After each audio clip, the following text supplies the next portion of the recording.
Hello everyone, welcome back to Shibi studyship. और जैसे कि बुक देखकर आप समझ गए होंगे कि हम यहाँ पर पढ़ रहे हैं मेडिवल इंडियन हिस्ट्री। और यहाँ पर ये जो बुक है ये सतीश चंद्रा जी की बुक को हम कवर करेंगे इसमें। और आज का जो हमारा टॉपिक है वो है एडमिनिस्ट्रेशन। जैसे कि चैप्टर नंबर 13 चल रहा है, कंसोलिडेशन ऑफ मुगल एम्पायर। इसमें हम बात कर रहे हैं अकबर के टाइम पीरियड की।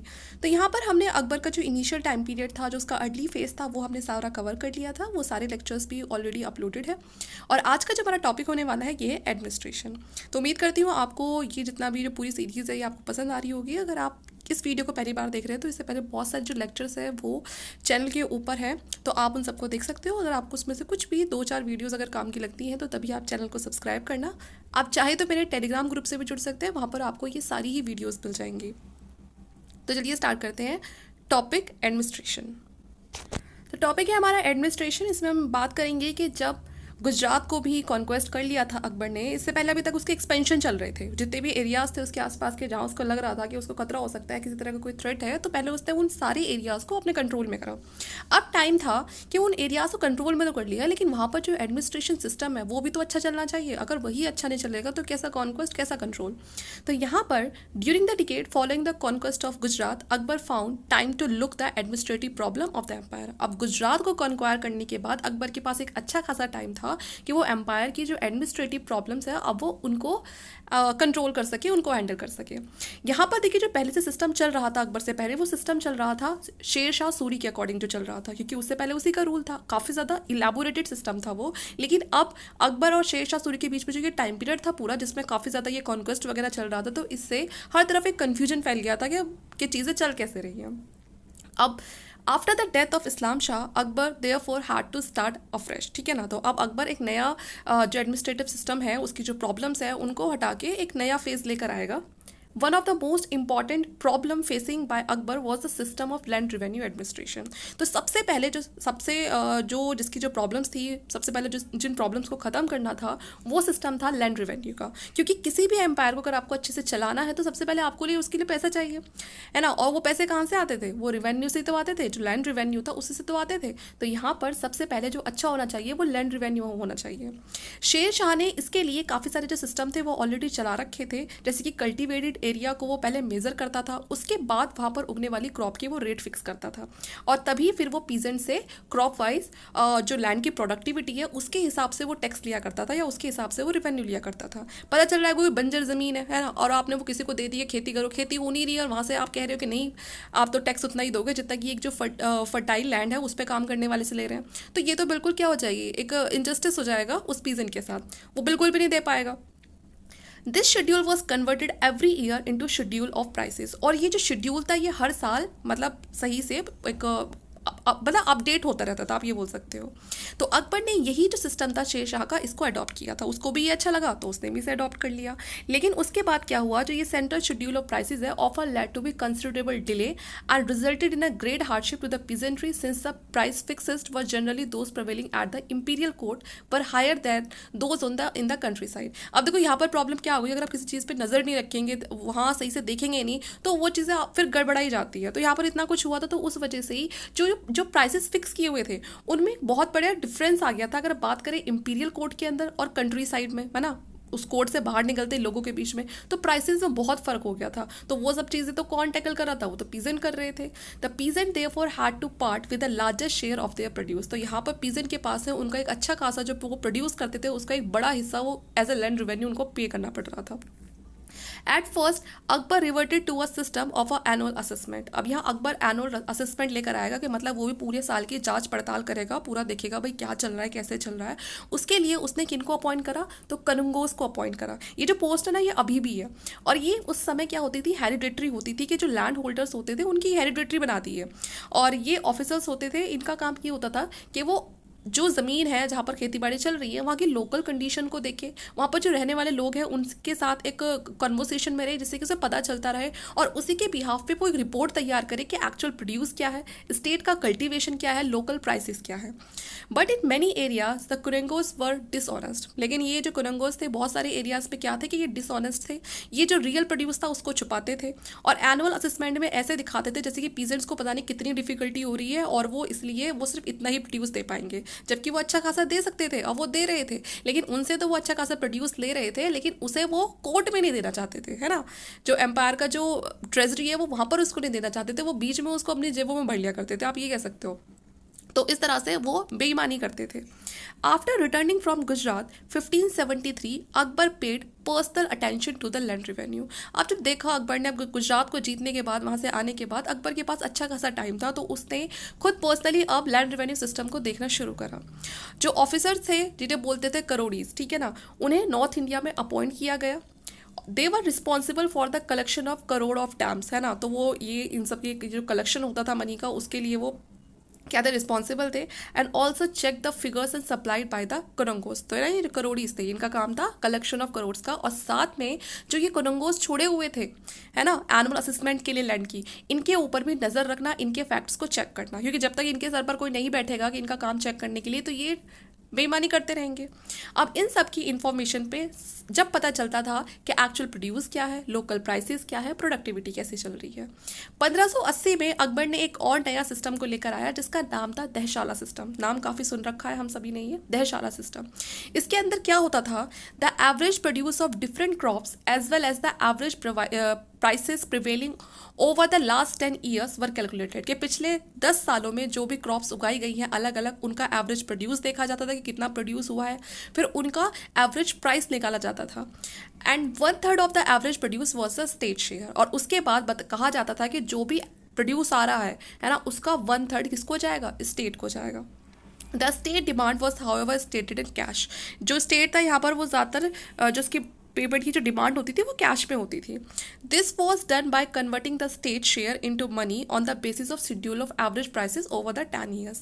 The produce of a bigha of a land under share was given in amounts, है ना। जो बिगा के अंदर जो भी प्रोड्यूस होता था उसको क्या बोलते थे, उसको माउंट्स बोलते थे, उसे वो माउंट्स में दिया जाता था, वो ठीक है, वो शेयर माउंट्स में दिया जाता था जो बिगा के ऊपर होता था। But on the basis of average prices the state demand was fixed in rupees पर बिगा। तो इस तरह से इसको फिक्स कर दिया था कि जो भी एवरेज प्राइसेस होगी, जो स्टेट की डिमांड होगी, वो कैसे होगी, पर बिगा होगी, रुपीज़ पे होगी और वो पर बिगा होगी। Later a further improvement was done. अब धीरे धीरे देखिए टाइम के साथ साथ और दूसरी जो इंप्रूवमेंट्स है वो देखी जाने लगेंगी। Not only were local prices taken into account, parganas have the same type of productivity were grouped into separate assessment circle, ठीक है ना। अब जो परागनास होते थे उस टाइम पे, वहाँ पर भी उनके लिए एक सेपरेट जो असेसमेंट सर्कल है वो चलने लगा कि भाई पता चलना चाहिए कि वहाँ पर भी क्या चल रहा है। Peasant were required to pay on the basis of local productivity as well as the local prices, ठीक है। उनको या तो लोकल प्रोडक्टिविटी के हिसाब से या फिर लोकल प्राइसेस के हिसाब से पे करना पड़ता था। They are number of advantage of this system. बहुत सारी एडवांटेज देखी गई सिस्टम की, है ना। As the area sown by the peasant has been measured by means of the bamboos link with iron rings. तो यहाँ पर जब पीजेंट अपने एरिया में खेती बाड़ी शुरू करता था तो उससे पहले उसकी जो एरिया है उसको मेजर किया जाता था कि भाई स्टेट को पता होना चाहिए कि कौन कितना ज़मीन पे खेती बाड़ी कर रहा है अपनी, है ना। तो वो बैम्बू लिंक, आयरन रिंग्स, इस तरह की चीज़ें होती थी जिनसे उनको मेजर किया जाता था। The peasant was given remission in the land revenue if crop failed on account of drought and flood. अगर किसी वजह से जो पीजेंट की जो क्रॉप्स है, अगर वहाँ पर क्रॉप फेलियर देखा गया, सूखे की वजह से या बाढ़ आ गई, तो उस केस में उससे लैंड रेवेन्यू नहीं लिया जाता था, उसको छूट दे दी जाती थी। जो वो सिस्टम था मेजरमेंट का, असेसमेंट का, उसे बोलते थे उस टाइम पे जब्ती सिस्टम। जो लैंड का ये सिस्टम चल रहा था कि उसको मेजर करो, उसको असेस करना है हमें, तो वो पूरा का पूरा उसको बोलते थे जब्ती सिस्टम बोलते थे। अकबर ने इसको इंट्रोड्यूस किया था लाहौर से लेकर इलाहाबाद तक और साथ में मालवा और गुजरात में भी। जो दहशाला सिस्टम था आगे चल के यही डेवलप हुआ और इसी का नाम पड़ा क्या, जब्ती सिस्टम। तो ये जब्ती सिस्टम कुछ अलग नहीं था, बल्कि दहशाला ही जब ज़्यादा अपने आप में डेवलप हो गया तो उसको क्या बोल दिया गया, जब्ती सिस्टम बोल दिया गया। और number of other system of assessment were also followed. अब दूसरे और कौन से सिस्टम थे जो अकबर के टाइम पे चलाए गए। The most common and perhaps the oldest was बटाई और गहला बख्शी। तो देखिए एक और सिस्टम था जो चलाया गया, बटाई। तो देखो बटाई तो आजकल भी चलता है गाँव वगैरह में, कि मान के चलिए जिसकी ज़मीन है वो किसी और को छोड़ देगा कि तू इस पर कर जो करना है तुझे, जो भी उगाना है उगा, लेकिन यहाँ से जो प्रोड्यूस होगा, मान के चलिए कि उस पर उसने क्या करा, उसने गेहूँ उगाए, वो गेहूँ निकल के आए 10 किलो, ठीक है ना। तो 5 kg इसका हो जाएगा और 5 kg जो उस लैंड का ऑनर है उसको हो जाएगा, उसको मिल जाएगा। तो ये होता था बटाई सिस्टम में, ओके। तो इसमें क्या हुआ, in this system produce was divided between peasant and the state in a fix proportion. तो इस बटाई वाली ज़मीन से जो भी प्रोड्यूस होता था उसे आधा बांट दिया करते थे एक फिक्स प्रपोर्शन में, आधा किसके पास जाता था, पीजेंट के पास जाता था, और दूसरा किसके पास जाता था, तो स्टेट के पास जाता था। क्रॉप को इस तरह से डिवाइड कर दिया जाता था, और वो भी कब, जब उसे स्टैक्स में, मतलब गेहूं वगैरह कट चुके हैं, अब उसको बिल्कुल अब वो बांटने के लिए तैयार है, मतलब है ना, जब तक वो फसल खेतों में खड़ी है तब तक कोई भी वो नहीं होगा, है ना, कोई भी उसका डिवाइड वगैरह नहीं होगा। जब फसल पूरी तरह तैयार हो चुकी है, अब होगा जो भी होना है। ऐसा नहीं है कि उगाते टाइम में बोल दिया कि भाई इसमें कितने हो जाएंगे इसमें से गेहूँ, और ऐसे ही अलग से एस्टिमेट किया कि भाई 10 किलो हो जाएंगे, 5 तेरे 5 मेरे। अब पता चला कि बाद में 10 किलो गेहूँ उसमें से निकल ही नहीं पाए हैं, और वहाँ पर उसने पहले से ऑनर को प्रॉमिस कर दिया कि नहीं वो 2 से 5 किलो गेहूँ देगा ही देगा। अब पता चला सारे के सारे ही 5 किलो निकले हैं, तो यहाँ पर तो बटाई वाले पे जो जो पीजेंट है उसको तो कुछ फ़ायदा होगा ही नहीं ना। तो इसीलिए जब पूरी फसल तैयार हो जाती थी उसके बाद जो होता था उसका आधा शेयर मिलता था। This system was consider very fair one, तो इसीलिए इसे बहुत ज़्यादा फेयर सिस्टम माना जाता था, और इसमें इस सिस्टम को चलाने के लिए काफ़ी जो ऑनेस्ट ऑफिसर्स थे उनकी ज़रूरत थी। द पीजेंट पर अलाउड टू चूज बिटवीन जब्ती एंड बटाई, तो देखिए पीजेंट के लिए खुली छूट थी कि चाहे तो वो जब्ती सिस्टम के हिसाब से चले या फिर वो बटाई सिस्टम के हिसाब से चले, उनकी चॉइस थी। अंडर बटाई the peasant were given the choice of paying in cash और इन काइंड।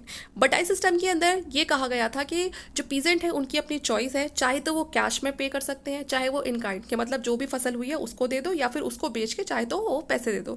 दो द स्टेट प्रेफर्ड कैश, लेकिन जो स्टेट था कहीं ना कहीं वो प्रेफर करता था कि उनको कैश में मिल जाए तो ज़्यादा अच्छा है। In case of crop such as cotton, indigo, oil seed, sugar cane etcetera, the state demand was invariably in cash. तो देखिए जब भी कॉटन, इंडिगो, ऑयल सीड जैसी ये सब चीज़ें होती थी, तो यहाँ पर जो डिमांड होती थी स्टेट की वो ज़्यादातर किस में होती थी, वो हमेशा कैश में होती थी। And there were always cash crops. A third system अब कौन सा आएगा, तो वो आएगा नसक, ठीक है ना। ये एक रफ कैलकुलेशन होती थी, amount payable by the peasant on the basis of what he had paying in the past, कि मतलब वो पीजेंट अभी पास्ट में कितना पे करता आ रहा है उसकी एक रफ कैलकुलेशन की जाती थी पहले। Some modern historian think that it was merely a system of computing the peasant past use. तो कुछ मॉडर्न हिस्टोरियन ये कहते हैं कि केवल ये एक ऐसा सिस्टम था जिसमें जो पीजेंट के जो पास्ट यूज है, कि मतलब उस पर कितना उधार चला है, कितना वो दे चुका है, सिर्फ उसको एक तरह से कैलकुलेट करने के लिए, उसका रिकॉर्ड बनाने के लिए इसे किया जाता था। लेकिन दूसरे कुछ कहते हैं कि it mean rough appraisement both on the basis of inspection of the crops and the past experience. कुछ बोलते हैं कि क्रॉप्स के इंस्पेक्शन के लिए और पास्ट एक्सपीरियंस के लिए ये जो है ये किया जाता था नसक। Thereby fixing the amount to be paid by the village as a whole, it also called कनकुट और एस्टिमेशन। तो इसीलिए कनकुट या एस्टिमेशन बोलते थे क्योंकि सारा काम ही यहाँ पर एस्टिमेशन पे चल रहा है। अदर लोकल मेथड्स और कौन कौन से थे, वो अलग अलग दूसरे एरियाज में चल रहे थे। In fixing the land revenue, continuity of the cultivation was taken in to account. Land was remain under cultivation almost every year was called polaj. ठीक है, जो लैंड जिस लैंड के ऊपर हर साल खेती होती थी उस लैंड को बोलते थे पोलज। क्या बोलते थे, पोलज बोलते थे। जो लैंड क्या होती थी, अनकल्टिवेटेड होती थी, उसे बोलते थे पराती या फिर फैलो लैंड। फैलो तो पता ही है, लेकिन आपको जो इंपॉर्टेंट टर्म है वो याद रखनी है यहाँ पर, पराती। ठीक है, जो लैंड क्या होती थी, अनकल्टिवेटेड होती थी। Parauti land paid at the full polaj rate when it was cultivated. लेकिन जब इस पराती लैंड पे आप खेती करते थे, कल्टीवेशन करते थे, तो इस पर भी क्या होता था, सेम वही रेट मिलता था जो पोलाज लैंड के ऊपर मिलता था। Land which had been fallow for 2 और 3 ईयर्स। कुछ ज़मीन ऐसी होती थी जो 2-2 3-3 साल खाली पड़ी रहती थी, फिर उस पर खेती वगैरह होती है, तो उसको बोलते थे चाचर या फिर उसको बोलते थे बंजर, अगर वो बहुत लंबे टाइम तक उस पर कुछ भी नहीं हो रहा है। These were assist at concessional rates, the revenue demand gradually rising till the full or polaj rate was paid in the 5th or the 8th year. In this way the state help in bringing virgin and uncultivated waste land under cultivation. तो यहाँ पर इस तरह से जो land को ये time पे ये असिस्ट करते रहते थे, और जो रेवेन्यू डिमांड है उसको ग्रेजुअली जब इंक्रीज होती रहती थी कि भाई पोलाज जो रेट है ना लैंड का, वो ज़्यादा है, तो उससे क्या होता था, लोग ज़्यादा से ज़्यादा ज़मीनों पे जो खराब भी पड़ी है उनको भी वो खेती बाड़ी बनाने वाली ज़मीनों की तरह बनाने की कोशिश करते थे। Land was classified further into good, middling and bad. तो लैंड जो थी उसे गुड, मिडलिंग और बैड इस तरह से उसको क्लासीफाई किया हुआ था। 1/3 of the average produce was the state demand, but it varied according to the productivity of the land. तो जैसे कि 1/3 पार्ट जो होता था एवरेज प्रोड्यूस का, वो यहाँ पर स्टेट के पास जाता था, लेकिन ये डिपेंड भी करता था कि उस लैंड की प्रोडक्टिविटी क्या है। अगर प्रोडक्टिविटी अच्छी नहीं है तो फिर कुछ ना कुछ और इंतजाम करेंगे, कुछ कम करेंगे। अकबर बहुत ज़्यादा इंटरेस्टेड था कि वो जितनी हो सके कल्टिवेशन में इंप्रूवमेंट लेकर आए और साथ में उसका एक्सटेंशन कर सके। उसने जो आमिल है उनसे भी पूछा था जो कि पीजेंट के फादर की तरह काम करते थे, he was to advance money by way of loans, कि अगर जो किसान हैं अगर उनको लोन चाहिए, पीजेंट को लोन चाहिए अच्छे बीज के लिए, इम्प्लीमेंट्स के लिए, एनिमल्स के लिए, क्योंकि अगर ये सब चीज़ें नहीं होंगी तो अच्छी खेती बाड़ी कैसे होगी, तो वो ज़रूरत पड़ने के टाइम पे उनको लोन्स भी प्रोवाइड करता था और बहुत ही कम उस पे इंटरेस्ट पे, ठीक है।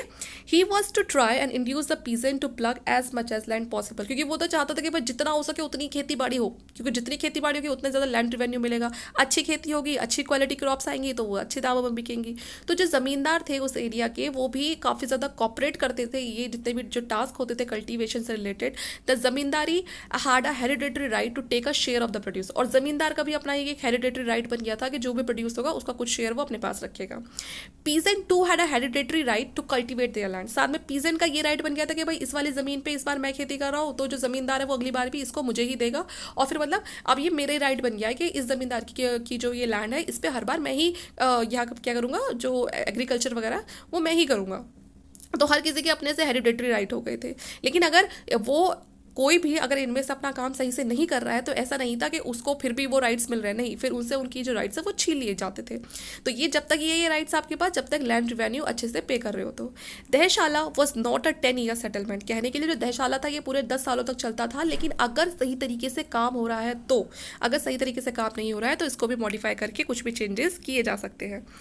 Akbar settlement remained the basis of the land revenue system of the Mughal Empire till the end of the 17th century। तो अकबर की जो सेटलमेंट थी लैंड रेवेन्यू को लेके मुगल एम्पायर की, ये 17th सेंचुरी तक ऐसी रहती है। जो जब्ती सिस्टम है ये किससे जुड़ा हुआ था, तो ये जुड़ा हुआ था राजा टोडरमल से जुड़ा हुआ था, इसीलिए कभी कभी इसको टोडरमल बंदोबस्त के नाम से भी आप कई बार सुनेंगे।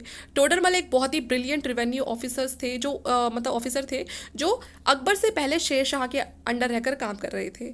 ही was only one of a team of brilliant revenue officers who came to the forefront under Akbar, है ना। तो बहुत ही बेहतरीन ऑफिसर थे उनके ये Todarmal. Dahshala system was the result of the combined labour, जो दहशाला सिस्टम था वो किसका रिजल्ट था, वो जो कंबाइंड लेबर्स थे वो उसका रिजल्ट था।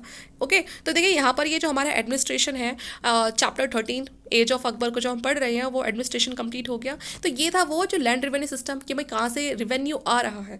अब अपने एम्पायर को मजबूत करने के लिए किस चीज़ की मजबूती ज़रूरी है, वो है आर्मी ऑर्गेनाइजेशन आपकी बहुत अच्छी होनी चाहिए। तो जो नेक्स्ट टॉपिक होगा वो होगा हमारा मनसबदारी सिस्टम एंड द आर्मी। इसमें हम बात करेंगे कि क्या मनसब हुआ करते थे, क्या आर्मी हुआ करती थी।